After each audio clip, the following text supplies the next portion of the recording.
जी, आज हम पढ़ेंगे भगवत गीता के अनुसार बुद्धि को चाहिए तो कृष्ण ही।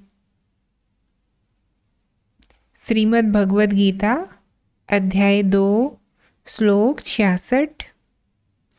न जीते हुए मन और इंद्रियों वाले पुरुष में निश्चय आत्मिका बुद्धि नहीं होती और उस आयुक्त मनुष्य के अंतःकरण में भावना भी नहीं होती तथा भावनाहीन मनुष्य को शांति नहीं मिलती और शांति रहित मनुष्य को सुख कैसे मिल सकता है।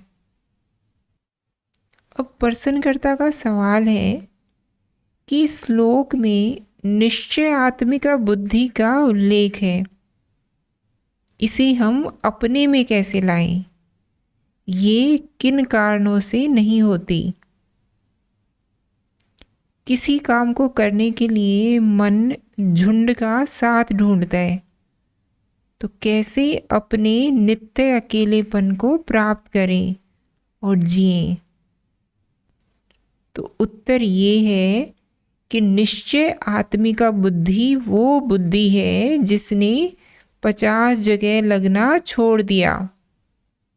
जैसे जब भावना की बात हो कि अच्छी भावना, बुरी भावना, मिटाने की भावना, राग चाहे द्वेष, अपनेपन की भावना, परायेपन की भावना, 50 के प्रति भावना तुम में है, तो फिर कृष्ण भावना तुम में नहीं हो सकती।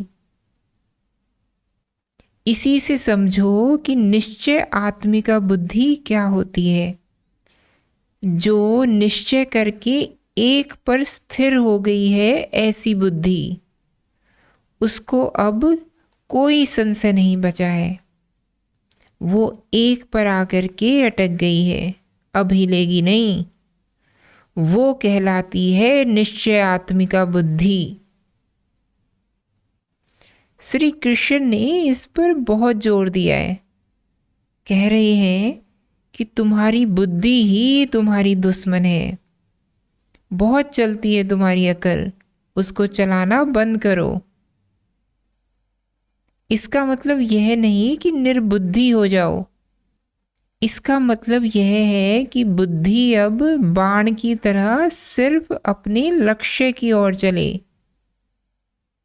हमारी बुद्धि कैसे चलती है? कभी ऐसे, कभी वैसे, कभी दाएं, कभी बाएं, कभी ऊपर, कभी नीचे। जितनी दिशाएं हो सकती हैं, हर दिशा में बुद्धि चलती है हमारी। माहौल बदला नहीं कि बुद्धि बदल गई। खाना खा लिया, बुद्धि बदल गई। बैठे हैं, किसी ने कोहनी मार दी तो विचार बदल गई। निश्चय आत्मिका बुद्धि वो जो अर्जुन के गांडीव से छूटे हुए तीर की तरह है, एक लक्ष्य और एक निष्ठा।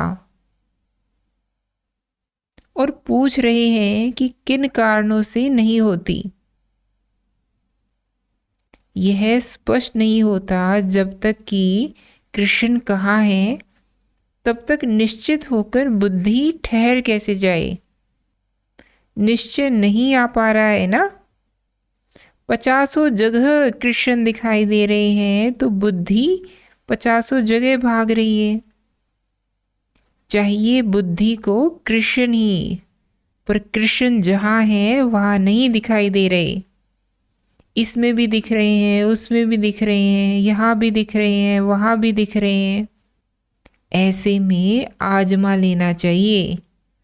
अगर बहुत जगह लग रहा हो कि कृष्ण ही कृष्ण है, ये भी प्यारे, ये प्यारे, वो प्यारे, ये भी प्यारे, तो आजमा लेना चाहिए।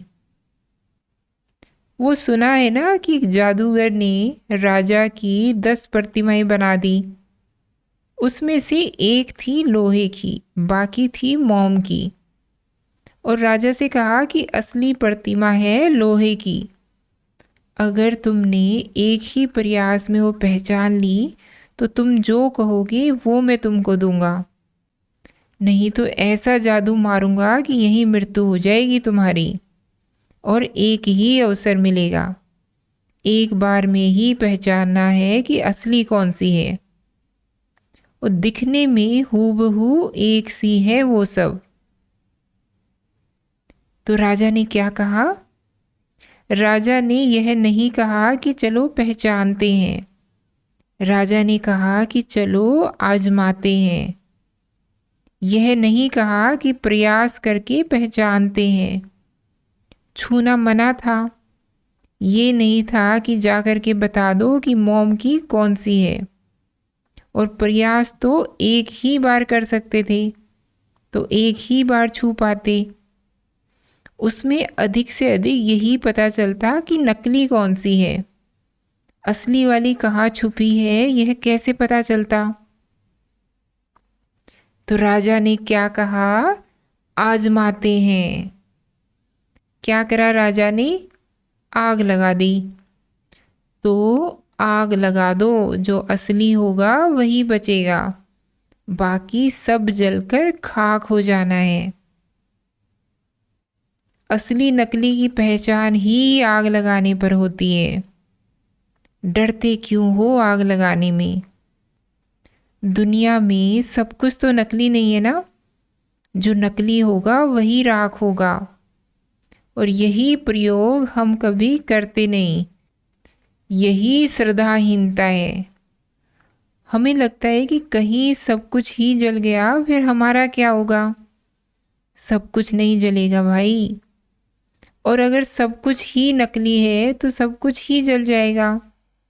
अपने आप को धोखे में रखने का क्या लाभ कि नकली को असली माने प्रसन्न हुए घूम रहे हैं। आजमा लो। मोम के सौदागर बहुत होते हैं, वो आँच नहीं बर्दाश्त कर पाएंगे। फिर बुद्धि को निश्चय हो जाएगा कि कौन असली है, और फिर बुद्धि तेज चलेगी। जो कुछ दूर से बड़ा आकर्षक लगता हो, निकट जाकर उसको स्पर्श ही कर लो, देख लो कि दम कितना है। अब मोम का योद्धा खड़ा हुआ है तलवार लेकर के, बड़ा सूरमा दिखता है। क्या धार है तलवार में, और चमक रहा है जैसे लोहे का हो। चेहरे पर भाव है शौर्य और पराक्रम का। आजमा लो, एक चाटा मारो जाकर, उसकी तलवार को ही जरा रगड़ दो। असली होगी तलवार तो खून तुम्हारा बहेगा, और नकली होगा सूरमा तो तलवार हाथ में आ जाएगी। कोई और विकल्प नहीं है।